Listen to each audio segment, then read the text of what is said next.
नमस्कार. आजच्या व्हिडिओमध्ये आपण घरच्या घरी पनीर मेकरमध्ये पनीर कसं बनवायचं ते बघणार आहोत.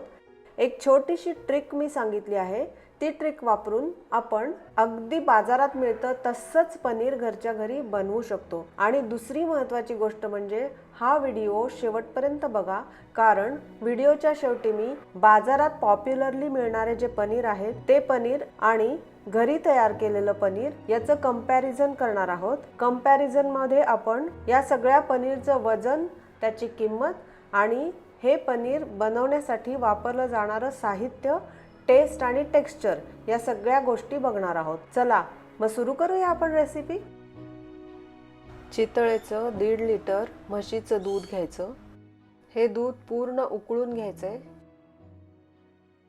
दूध उकळतंय तोपर्यंत आपण पनीर मेकर बघूया. हा स्टीलचा पनीर मेकर आहे. हा मी बाजारातून विकत घेतलाय. याचे 3 पार्ट्स आहेत. एक बाहेरचं भांडं, एक मधली जाळी आणि झाकण, आणि याची किंमत 350 रुपये आहे. हा सगळ्यात छोटा साईजचा जो होता तो मी आणलाय. दूध उकळलंय. आता आपण ह्याच्यामध्ये गरम असतानाच लिंबाचा रस घालणार आहोत. आधी 2-3 चमचे रस घालायचा लिंबाचा आणि याला ढवळायचंय आणि 2-3 मिनिटं तसंच ठेवायचंय. मग ते थोडंसं कर्डल झाल्यासारखं दिसेल तुम्हाला, पण याला भरपूर लिंबाचा रस लागतो. तर साधारण 7 ते 8 चमचे लिंबाचा रस मी घातलाय, म्हणजेच 2 मोठाली लिंब मला याच्यासाठी लागली आहेत. फक्त 2-3 चमचे घालायचे, ढवळायचं असं करायचं, कारण त्याचं काही प्रमाण नाही आहे, पण साधारण 8-9 चमचे लिंबाचा रस लागतो. आता 8 चमचे लिंबाचा रस घातल्यावरती हे छान कर्डल झालंय. याचं संपूर्ण असं चोथा पाणी झालंय. हे पनीर करायसाठी परफेक्ट आहे. आता आपल्याला हे कर्डल झालेलं दूध गाळून घ्यायचंय. तर त्याच्यासाठी मी एक स्टीलचं मोठं भांडं घेतलंय. त्याच्यावर आपण चाळणी ठेवायची आहे आणि या चाळणीवरती जाळीचा कपडा घालायचा आहे. आता माझ्याकडे हा जाळीचा कपडा आहे म्हणून मी घेतलाय, नाहीतर आपला साधा पांढरा नॅपकिन असतो ना, तो घेतला तरी चालेल, त्याच्यात पण छानच होतं. आता चाळणीवर हे दूध गाळून घेऊया. आता हे असं गुंडाळून दाबून दाबून यातलं सगळं पाणी निथळून घ्यायचंय आणि हे निघालेलं पाणी फेकून न देता मी झाडांना घालणार आहे. आता हे निथळून झालंय, पण आपण याला 2 ते 3 वेळा पाण्याने धुवून घेणार आहोत, म्हणजे त्यात जर लिंबाचा काही आंबटपणा राहिला असेल तर तो निघून जाईल. आता हे पनीर मेकर जे आहे ते आपण चाळणीवरच ठेवूया आणि त्याच्यामध्ये आपण हे जे पनीरचा गोळा तयार केलाय तो घालूया. आता याला आपण स्पॅच्युलानी दाबूया, म्हणजे त्यातलं उरलं जे पाणी आहे तेही निघून जाईल आणि त्याला शेपही चांगला येईल. आता याचं झाकण लावूया. मी त्याच्यावरती एक डबा उपडा ठेवलाय आणि जड म्हणून त्याच्यावरती मी खलबत्ता ठेवलाय. तुमच्याकडे जे अवेलेबल असेल ते वजन त्याच्यावरती तुम्ही ठेवू शकता. याला आपण असं अर्धा तास ठेवूया. अर्ध्या तासाने हा खलबत्ता काढून घ्यायचा आहे. आता मी तुम्हाला व्हिडिओच्या सुरुवातीला जे सांगितलंय की आपण हे पनीर बाजारात मिळतं तसंच बनवणार आहोत, तर तसं बनवण्यासाठी टिप अशी आहे की हा गोळा आपण तिंबून घेणार आहोत. आता पाणी सगळं निथळलंय आणि हा जो कोरडा झालेला गोळा आहे त्याला आपण एका स्टीलच्या भांड्यामध्ये छान तिंबून घ्यायचंय. हे तिंबून घेतल्यामुळे याचं टेक्स्चर बाहेर बाजारात जे पनीर आपल्याला मिळतं सेम त्याच्यासारखंच होतं, म्हणून हे तिंबायचंय. हे तिंबलं नाही तर घरचं पनीर आपल्याला असं ग्रेनी टाईप दिसतं. आता हा तिंबलेला पनीरचा गोळा तयार आहे. तर आता आपण हे पनीर मेकर ताटलीत ठेवूया, कारण यातलं बऱ्यापैकी पाणी निथळलंय. तर आता चाळणीवर ठेवायची गरज नाहीये. तर आपण हा गोळा आता पनीर मेकर मध्ये ठेवूया आणि याला परत स्पॅच्युलाने छान दाबून घ्यायचं, म्हणजे त्याचा घट्ट चौकोनी असा पनीरचा ब्लॉक तयार होणार आहे. पनीर मेकरचं झाकण ठेवायचंय, त्याच्यावर परत एकदा वजन ठेवायचंय आणि साधारण तासभर याला असंच बाहेर राहू द्या.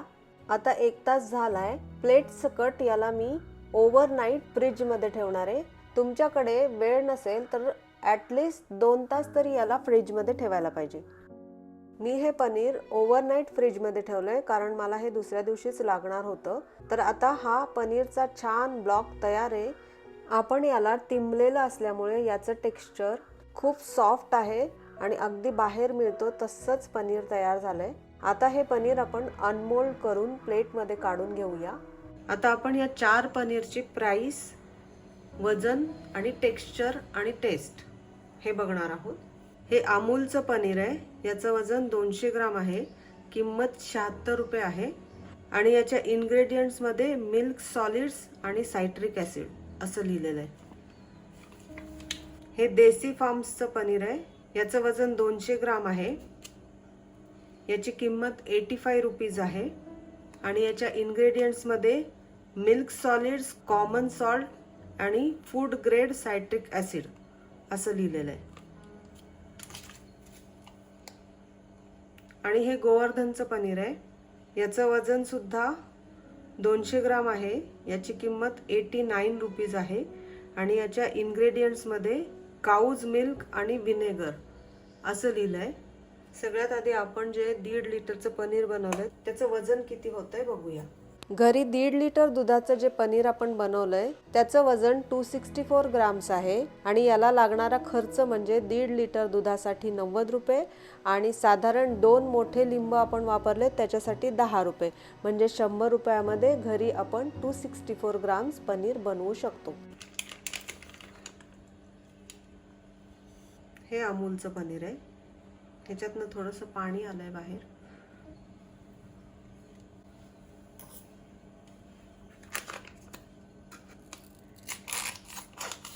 आता आपण देसी फार्मचं पनीर काढूया.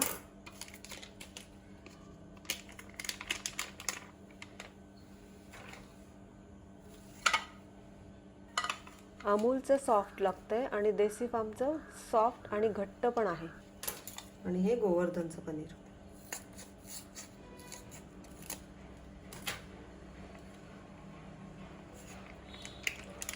हे पनीर सॉफ्ट आहे. याचा रंग थोडासा पिवळसर आहे कारण हे गाईच्या दुधापासून बनवलंय. आता 1 बाय 1 आपण सगळे पनीर कट करून बघूया. हे घरचं पनीर मी कापलंय ते अतिशय सॉफ्ट आहे. टेक्स्चरही त्याचं खूप सुंदर आहे. अमूलचं पनीर पण सॉफ्ट आहे.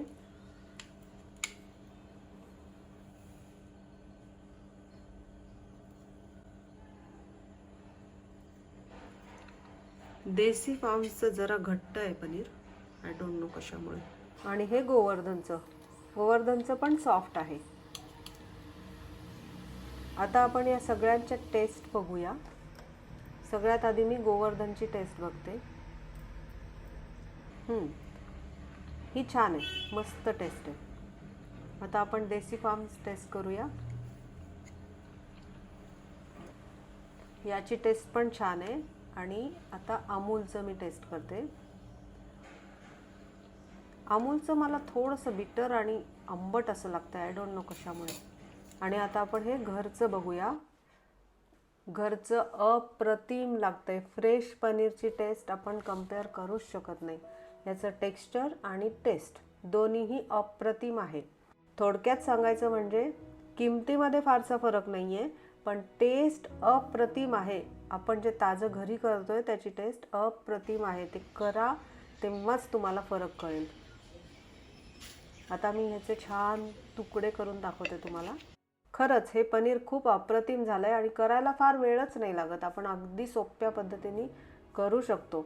आणि आपण याच्यामध्ये लिंबाचा रस वापरलाय, विनेगर किंवा सायट्रिक ॲसिड नाही वापरलं, त्याच्यामुळे ह्याच्या टेस्टमध्ये जरूरच फरक पडतो. करून बघा आणि तुमच्या प्रतिक्रिया मला जरूर कळवा. धन्यवाद.